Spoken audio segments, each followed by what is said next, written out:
ya leo tunatoa taarifa kuhusiana na kukamatwa kwa mwanamke aitwaye Diana Edward Bundala.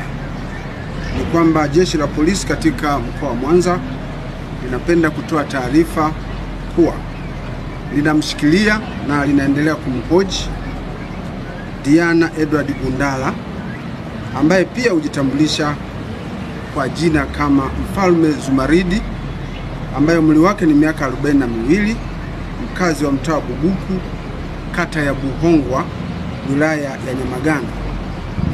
Mwanamke huyu ambaye ameyageuza makazi yake kuwa kanisa anatuhumiwa kuendesha shughuli za kidini bila usajili na kufanya mahubiri kwa waumini wake kwa sauti ya juu katika eneo hilo ambalo ni makazi ya watu na kusababisha usumbufu kwa majirani wanaoishi karibu na makazi yake hayo.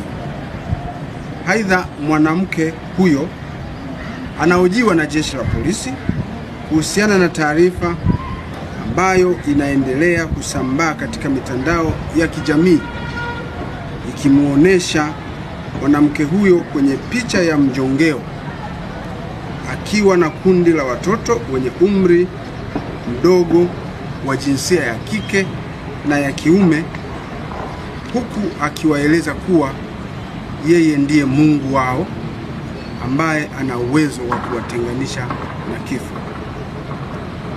Uchunguzi kuhusiana na tukio hilo unaendelea na jeshi la polisi linafanya uchunguzi huo likishirikiana na taasisi nyingine za serikali.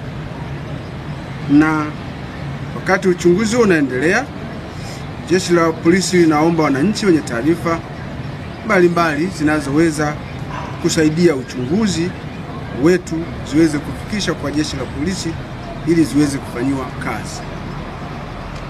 Uchunguzi kuhusiana na tukio hilo utakapokuwa umekamilika, hatua za kisheria zinazostahili zitaweza kuchukuliwa dhidi ya mwanamke huyu.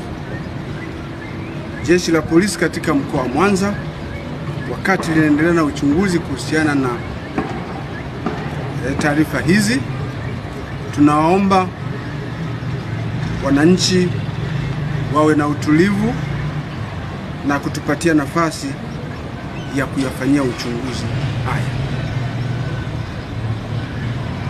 Mwanamke huyo ameshikiliwa na jeshi la polisi kama ambavyo nimesema, na ataweza kupewa dhamana kama ataomba kupewa dhamana. Atawasiliana na ofisi ya upelelezi mkoa wa Mwanza ambapo taratibu za kisheria zitafuatwa, naye ataweza kupatiwa dhamana kwa mujibu wa sheria za nchi yetu.